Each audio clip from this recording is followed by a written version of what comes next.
नमस्कार, आप देख रहे हैं G20 न्यूज। अभी हमारे साथ जो है ये राणा विजय सर हैं और आइए जानते हैं कि एनआईओ डीलर के साथ जिस तरीके से घटना घटा, जिस तरीके से अप्रशिक्षित शिक्षकों को प्रशिक्षण में ला करके और फिर जो है एनसीटी और एमएचआरडी जो है मान्यता देते के बावजूद भी टीआरई 1 में बैठने का मौका दिया, उसके बाद मान्यता छीन लिया। और ये भारत सरकार की सबसे पहली पहल थी और सबसे बड़ा प्रशिक्षण देने का एक जरिया माना जाता था कि भारत सरकार एक बहुत बेहतरीन मौका दे रही है कि भारत में जितने भी राज्य हैं, जितने भी राज्य से जितने भी अप्रशिक्षित शिक्षक हैं, वो सरकारी हो या निजी विद्यालय के शिक्षक हो, वो सारे लोगों को ट्रेंड करना था। लेकिन ट्रेंड होने के बावजूद टीआरई 1 में बैठने का मौका दिया, उसके बाद इस डिग्री को जो है 18 महीना कोर्स मान करके इनवैलिड कर दिया। ये हमारे साथ सर हैं, इनसे जानकारी लेते हैं। और हालांकि इन्होंने ये समाज सेवी पर्सन है और हमेशा समाज के लेकर के, युवा और रोजगार को लेकर के हमेशा आवाज उठाया हुआ है। सर स्वागत है आपको। धन्यवाद, आपका भी स्वागत है। सर आप अभी जो मैंने बोला कि जिस तरीके से एनआईओ डीलर के साथ एक बहुत बड़ा कहा जाए तो हालांकि बोल करके इस चीज़ से सरकार पीछे हट गई। जिस समय 2017 से 2019 में जो अप्रशिक्षित शिक्षक थे, जो कहीं गैर सरकारी यानी निजी विद्यालय में पढ़ा रहे थे, तो उनको ये पता नहीं था कि भैया हम लोग को डीएलएड करना भी पड़ेगा। वो लोगों ने ये सोचा होता अगर नहीं भी सरकार कराती, आने वाले दिनों में कहीं प्राइवेट से या किसी गवर्नमेंट से मान्यता प्राप्त संस्था से वो लोगों ने डीएलएड करके कहीं ना कहीं आज तक ज्वाइन होते या फिर बीएड कर लिए होते। लेकिन सरकार एक स्कीम लाया कि चलो भाई हम जितने भी अप्रशिक्षित शिक्षक हैं, और हालांकि प्राइवेट या निजी विद्यालय के स्कूल के डायरेक्टर का बहुत ज़्यादा प्रेशर था कि आपको ये डिग्री करना पड़ेगा, अगर नहीं करेंगे तो आपको विद्यालय से निकाल दिया जाएगा। इस पर क्या कुछ कहेंगे? देखिए, पहली बात तो अगर कोई यह भरोसा आज की तारीख में रखता है कि मोदी जी रोजगार दे देंगे, तो वो अपने अकल पे पत्थर रखे हुए हैं। इस पत्थर को तुरंत ही उतार के फेंक देना चाहिए।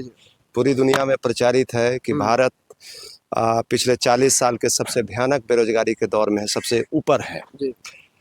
ये फैक्ट है, ये कोई मेरा कहा हुआ बयान नहीं है, ये भारत सरकार का ही फैक्ट है।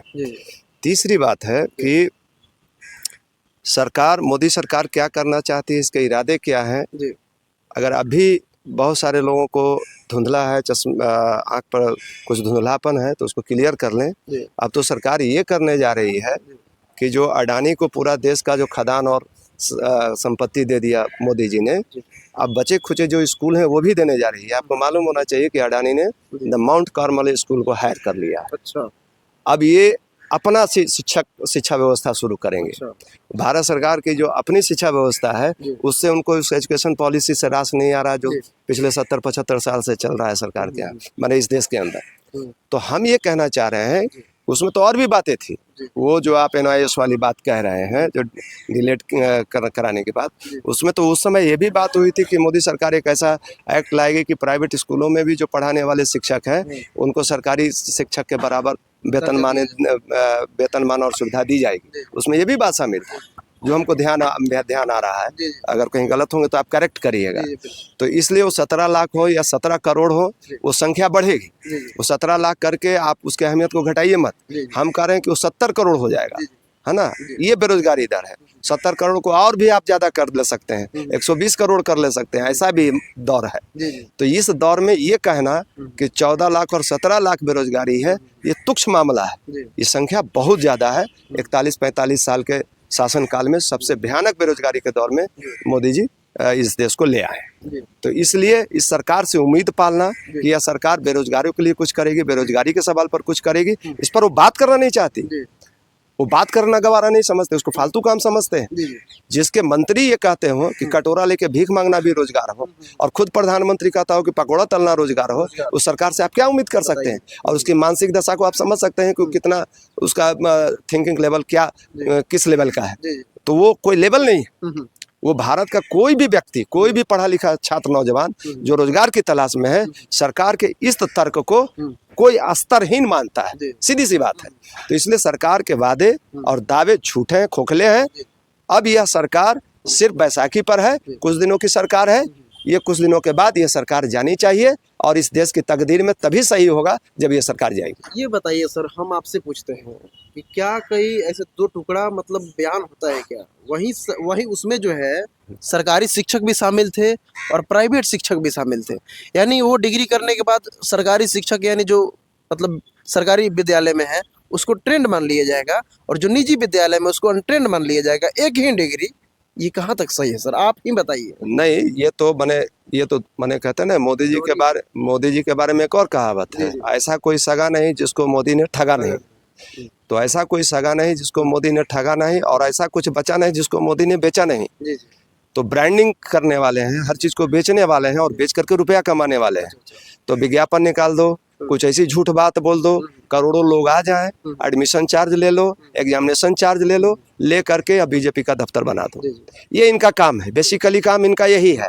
हाँ, नोटबंदी कर दो, बीजेपी का ऑफिस बना लो, 5 स्टार होटल बना लो के समान ऑफिस बना लो, जगह जगह देश भर में 500 जगह 300 जगह जमीन खरीद लो।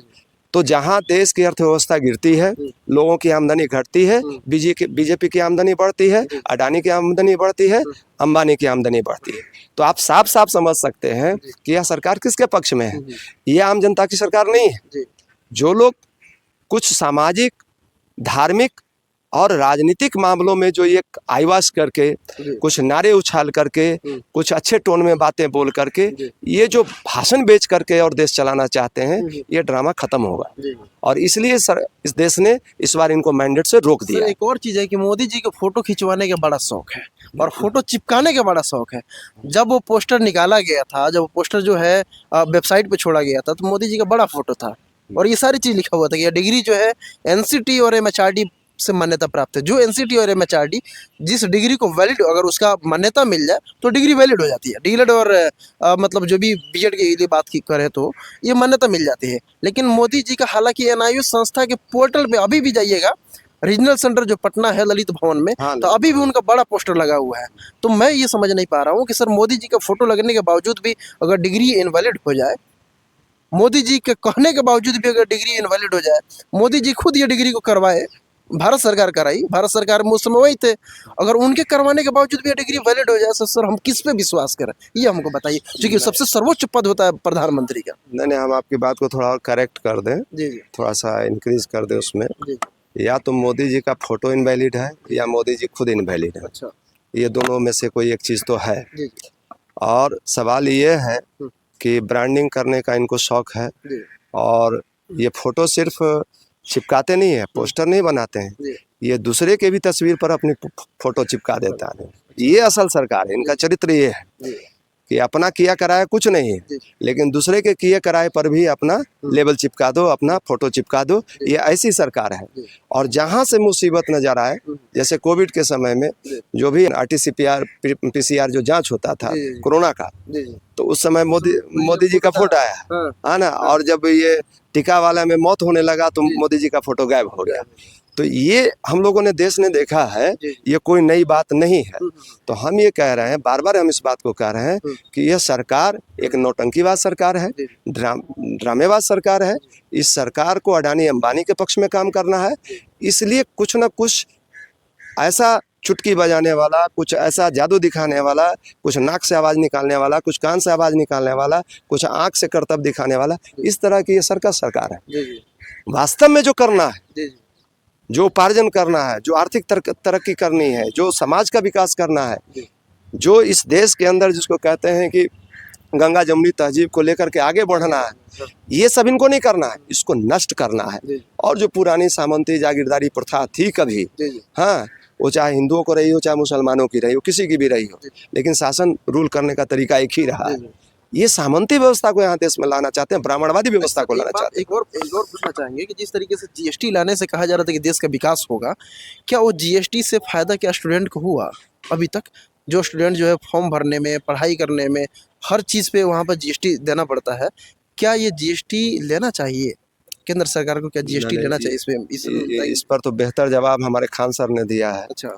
जो पढ़ाते हैं, बच्चों को आईएएस बनाते हैं और आईपीएस और डीएसपी बनाते हैं, तो वो सबसे बेहतर उन्होंने जवाब दिया है खान सर ने कि जो सरकार किताबों पर और कॉपियों पर जीएसटी वसूलने लगे, उस देश का बेड़ा गर्क कोई रोक नहीं सकता है। तो ये जीएसटी वसूलने वाली सरकार है। हमने आपको कहा कि ये मार्केटिंग और ब्रांडिंग की सरकार है, ये बेचना जानती है और बेच करके माल बटोरना जानती है, यही इनका काम है। और जो अडानी अंबानी का काम है, ये काम इन्होंने अपने माथे पर ले लिया है। और चेहरा जो है, लबादा जो है, पोशाक जो है, इन्होंने बदल लिया है, लेकिन चेहरा वही है, मानसिकता वही है। माने वो बात हम बोलना नहीं चाह रहे हैं, लोगों को बुरा लगेगा। जी मुंह में राम राम और बगल में छुरी वाला हिसाब जी, किताब है।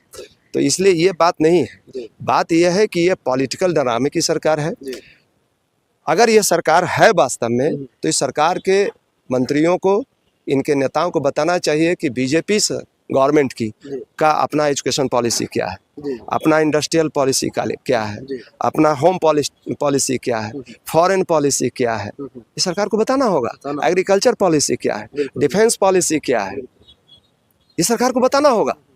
सरकार के पास कोई पॉलिसी नहीं है। जी अगर पॉलिसी होता जी। तो रेलवे का सवाल कोई वित्त मंत्री देगा, वित्त मंत्री का जवाब जो है कोई किरोसिन मंत्री देगा, ऐसा नहीं होता। जी जी इस सरकार के पास इस देश की जनता को जवाब देने के लिए, उनके सवालों पर कुछ बात बताने के लिए कोई जवाब नहीं है। जी जी ये ड्रामेटिकली सरकार है। इस सरकार का जितना जल्दी जाए यह देश के हित में है, ये राष्ट्र हित में है। बिल्कुल। और आज का राष्ट्रहित मोदी जी का सत्ता से विदाई ही राष्ट्रहित है।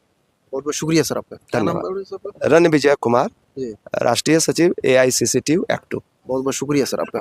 जिस तरीके से देखा कि एक पढ़े लिखे इंसान जिस तरीके से कहीं ना कहीं कुछ बोलता है तो काफ़ी अच्छा लगता है।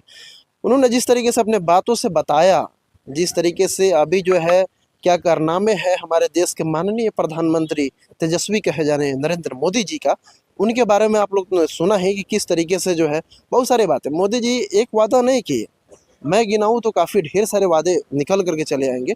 मोदी जी ने यह भी कहा था कि मैंने 2 करोड़ युवाओं को रोजगार दिया जाएगा। आज 2 करोड़ छोड़िए, आज कितने साल हो गया सत्ता में बैठे हुए, तो आप लोग तो पता ही होगा। लेकिन इतने सत्ता में रहने के बावजूद भी मुझे नहीं लगता कि 2 करोड़ युवाओं को रोजगार तक मिला होगा। आजकल बेरोजगारों को जी संख्या है वो काफ़ी बढ़ चुकी है। और जिस तरीके से एक कथित एग्जाम्पल है NIOS डीलेड वाले शिक्षकों का, एक शिक्षक होने के बावजूद, डिग्री लेने के बावजूद उनके डिग्री को इनवैलिड कर दिया गया और वो भी आज बेरोजगार बने बैठे हैं 5 या 6 हज़ार के लिए बहुत मोहताज है। अगर आप जाएंगे डीलेड साथी यानी डीलेड NIOS डीलेड वाले साथियों के घर पे जाकर मिलेंगे, उनकी स्थिति पूछेंगे, तो अगर NIOS डीलेड पर अगर एक सवाल तक उठा दिए तो उनके आँख में आंसू के अलावा और कुछ दिखने को नहीं मिलेगा। उनके चेहरे पे मासूमियत और अगर नाराज़गी के अलावा आपको खुशी देखने को नहीं मिलेगा। इस वीडियो को देखने के बाद कैसा लगा? वीडियो को ज़्यादा से ज़्यादा NIOS डीलेड अभ्यर्थी अगर देख रहे हैं तो शेयर जरूर कीजिएगा। जो चैनल पर नए हैं चैनल को सब्सक्राइब जरूर कीजिएगा। जय हिंद।